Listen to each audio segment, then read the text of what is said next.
Welcome to Grip to Grasp lessons.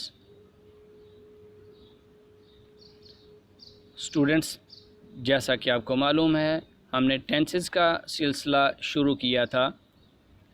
हमने पहले 5 tenses complete कर लिए थे। आज का हमारा जो टेंस है वो है फ्यूचर कंटिन्यूस टेंस। फ़ेल मुस्तक़बिल जारी। इसकी तारीफ़ क्या है, डेफिनेशन क्या है? ये वो ज़माना है जिसमें किसी काम का करना, होना या सहना आने वाले वक्त में जारी पाया जाए। फ़ेल मुस्तक़बिल जारी कहलाता है। अब इसकी पहचान क्या है? उर्दू फ़िक्रे के आखिर पर रहा होगा, रही होगी, रहे होंगे और रहा हूँगा आता है। जैसे वो खेल रहा होगा, वो पढ़ रही होगी, हम जा रहे होंगे वगैरह। अब इसको बनाते कैसे हैं? बनाने का तरीका क्या है? फ़ाइल यानी सबसे पहले हम सब्जेक्ट लगाएंगे,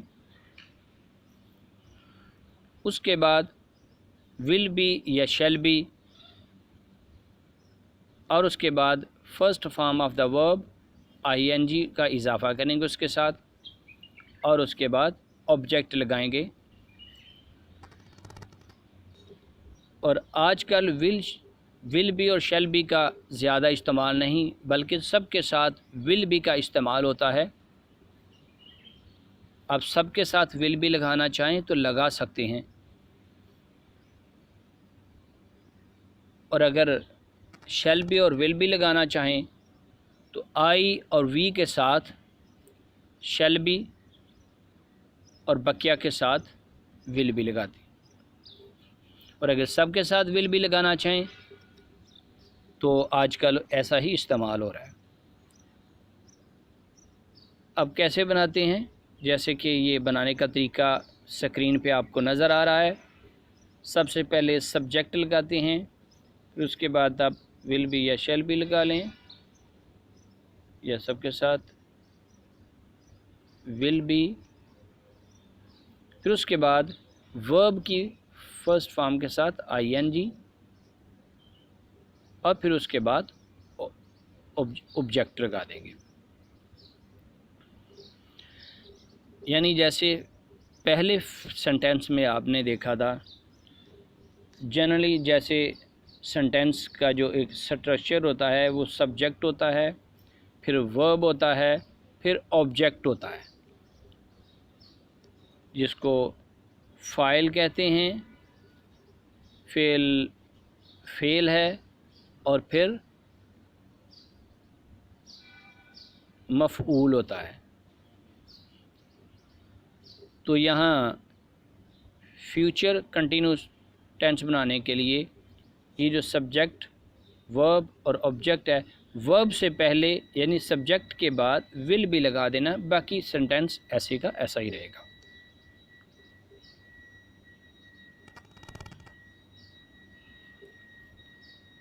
अब हम कुछ एग्जाम्पल्स की तरफ आते हैं। कल मैं अखबार पढ़ रहा हूँगा। इसमें सब्जेक्ट क्या है? आई।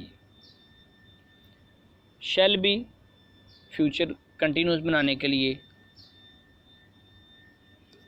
आगे वर्ब की फर्स्ट फॉर्म के साथ ing, reading, I shall be reading. Object क्या है? द न्यूज़पेपर, और कल tomorrow, I shall be reading the newspaper tomorrow. हम वर्जिश कर रहे होंगे, तो यहाँ जो आपको सब्जेक्ट मिलेगा वो है वी, देन शैल बी, फिर आगे वर्ब है टेकिंग, वर्जिश, exercise. We shall be taking exercise. लड़के खेल रहे होंगे। द बॉयज़ सब्जेक्ट है, विल बी हेल्पिंग वर्ब के तौर पर इस्तेमाल हो रहा है। प्लेइंग खेलना एज ए वर्ब के तौर पर इस्तेमाल है।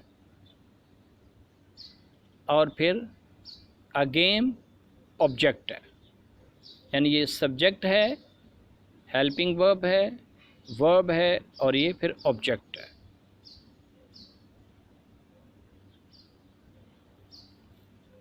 अब हम आते हैं मनफी फ़िक्रात की तरफ।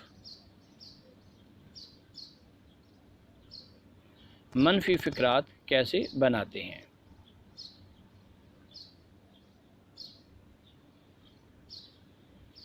मनफी फ़िक्रात बनाने के लिए विल बी और शैल बी के दरमियान नॉट लगा देते हैं, बाकी सेंटेंस को वैसे का वैसा ही रहने देते हैं। यानी पहले सब्जेक्ट लगेगा, फिर विल भी पहले हम लगा रहे थे पॉजिटिव टेंस में, ये नेगेटिव सेंटेंस है। पॉजिटिव सेंटेंस में न विल भी था और इसमें क्योंकि नेगेटिव सेंटेंस है इसमें विल बी के दरमियान में नॉट लगा देंगे। जैसे कि ये हमारे पास एग्जांपल्स है। स्कूल 1 हफ्ते के बाद दोबारा नहीं खुल रहा होगा। द स्कूल सब्जेक्ट है, will not B,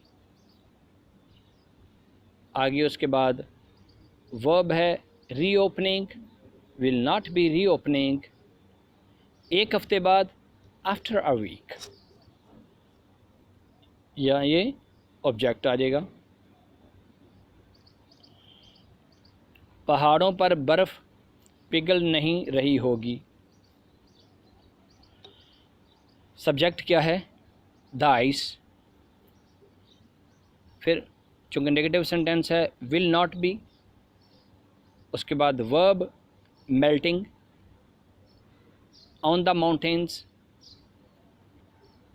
as a object इस्तेमाल होगा।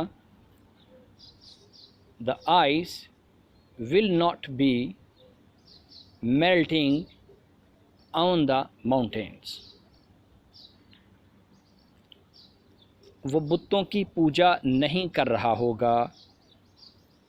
He will not be worshipping idols.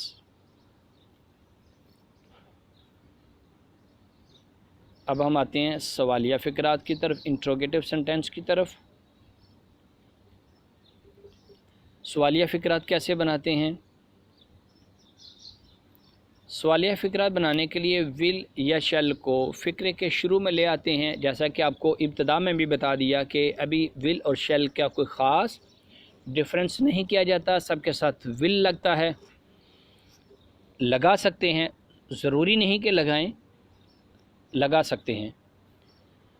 लिहाजा इंट्रोगेटिव सेंटेंस बनाने के लिए विल या शैल को शुरू में आप ले आएं, उसके बाद सब्जेक्ट लगेगा, फिर उसके बाद बी लगेगा। शैल बी और जो विल बी हम सब्जेक्ट के बाद लगा रहे थे उसमें शैल को सब्जेक्ट से पहले से लगा देंगे। जैसे शैल आई सब्जेक्ट है, बी उसके बाद फिर वर्ब है, फिर उसके बाद द स्ट्रीम है। क्या मैं नदी अबूर कर रहा हूँगा? शैल I be crossing the stream. तो क्या के लिए शैल लग गया इंट्रोगेटिव बनाने के लिए, सवालिया फ़िक्रा बनाने के लिए। Subject I, shall I be crossing the stream. क्या मज़दूर सफ़ेदी कर रहा होगा? Will labourer be white washing, white washing सफ़ेदी करना। यहाँ सब्जेक्ट ऑब्जेक्ट नहीं इस्तेमाल हुआ। फ़र्ज़ करें अगर होता क्या मज़दूर कमरे की सफ़ेदी कर रहा है, तो फिर यहाँ आखिर में रूम का इजाफ़ा हो जाता, इन द रूम लग जाता, रूम में कमरे में सफ़ेदी कर रहा है। तो will labourer be white washing in the room आ सकता था। अब चूँकि यहाँ सिर्फ सब्जेक्ट है यानी लेबरर है और उसके बाद वाइट वॉशिंग वर्ब है। क्या तुम ताश खेल रहे होंगे? Will you be playing cards? अब हम ग्रास्प की तरफ आते हैं। मेरी बहन स्वेटर बुन रही होगी। वो आधी रात को स्कूल का काम कर रहा होगा। हेडमास्टर साहब जलसे की सदारत कर रहे होंगे। शहज़ादा ताज पहन रहा होगा। गवाला दूध फ़रोख्त कर रहा होगा। वालिद साहब सर्दी से कांप रहे होंगे। लड़कियां खामोश बैठ रही होंगी। लड़के तालाब में नहा नहीं रहे होंगे। वो सहन में टहल नहीं रहा होगा। वो पिस्तौल नहीं चला रहा होगा। बावर्ची खाना नहीं पका रहा होगा। क्या चांदनी रात में चोर भाग रहा होगा? क्या बुलबुल नगमा गा रही होगी? क्या चिड़ियाँ फसल को ख़राब कर रही होंगी? क्या मुसाफिर गाड़ी का इंतज़ार कर रहे होंगे? ये एक्सरसाइज थी। आप इस एक्सरसाइज की इंग्लिश ट्रांसलेशन कीजिएगा। ये नीचे डिक्शन है, कुछ वर्ड्स की ट्रांसलेशन दी गई है जिसमें सेंटेंसेस जो दिए गए हैं, जो फ़िक्रात हैं, उनका नंबर भी दिया गया है। जैसे पहले सेंटेंस में जो वर्ड डिफ़िकल्ट इस्तेमाल किया है, टू निट स्वेटर है। आगे midnight, meeting, preside over, prince, crown भी बोलते हैं, प्रिंस भी है। Shiver, to stroll, moonlight, moonlit night, nightingale, crop, to spoil, passenger. तो स्टूडेंट्स, ये था हमारा आज का लेसन। इसी के साथ ही हम इस लेसन को इख्तिताम पज़ीर करते हैं। इंशाल्लाह फिर अगले लेसन की तरफ हम आएंगे। Till that time, good bye.